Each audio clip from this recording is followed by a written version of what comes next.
في هذه المباراة، ومنتخب الأسود، منتخب أسود الأطلسي بألوانه المعتادة.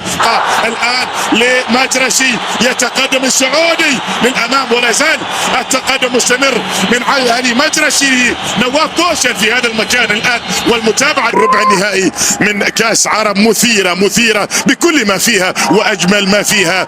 هذا التجمع العربي في كل مكان. كرة جميلة، الله الله الله الله الله. السعودي الأخضر، السعودي الأفضل، لكن يا لها من كرة، يا لها من كرة، يا لها من كرة من مراد هساوي. مراد هساوي، الله على الفكرة، الله. لذلك عاد وسيكون حاضرا في مونديال الولايات المتحدة الأمريكية وكندا والمكسيك. هذه انطلاقة، هذا أبو الشامات، هذا مجرسي في هذا المكان. الكرة خطيرة، الكرة مدافع الوصل الإماراتي. كذلك الكرة في الكرة الماضية تلعب تبعد من جانب أيضا أمين زحزوح، وبعد ذلك تنقل بين هذين البلدين الشقيقين. هذه كرة تعاد في هذا المكان ولا زالت خطيرة، والمحاولة للمغرب في هذا المكان خطيرة خطيرة خطيرة. هدف أول. أسود الأطلسي تسجل أولا في المباراة وتتقدم الآن. أسود الأطلسي تسجل أولا وتتقدم في المباراة بعد بداية سعودية. بعد هذا بكر، هذا محمد بكر، هذا الأحمدي، لكن الفرحة مغربية، الفرحة مغربية في هدف المباراة الأول.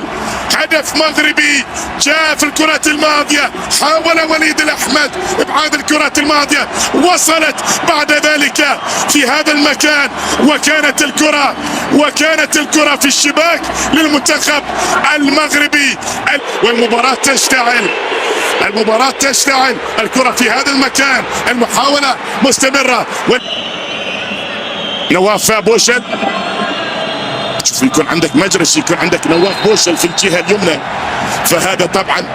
ولدينا صافرة من جانب الحكم الجواتيمالي في لوسيل، 80,000 مستمتعون الجميع. هذا هو حارس المرمى، هذا بن عبيد، مهدي بن عبيد. كرة تلعب للأمام لصالح المنتخب في مواجهة في كأس العالم. هذه انطلاقة في هذا المكان، محاولة المرور، العرقلة تحضر والصافرة تحضر، وحكم المباراة يحضر كذلك.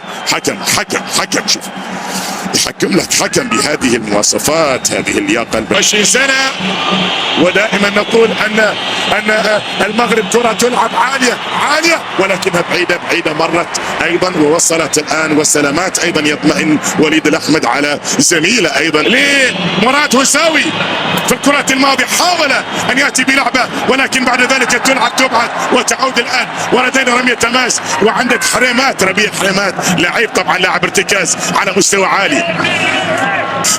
جزر القمر، وبالتالي 34 لاعب، اولهم من نعيمه اخرهم. هذه كره في هذا المكان، محاوله قائمه، والكره لوليد الاحمد. نواف بوشل في الكره الماضيه. يا للتطور المذهل الذي تعيشه كره القدم المغربيه. هذه محاوله، كره الخلف الان.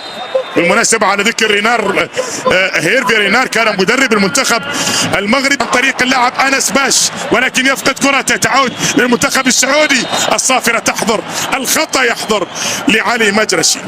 يوم أن طرد من مباراة المنتخبين في كأس العرب هنا 2021 كان الحكم من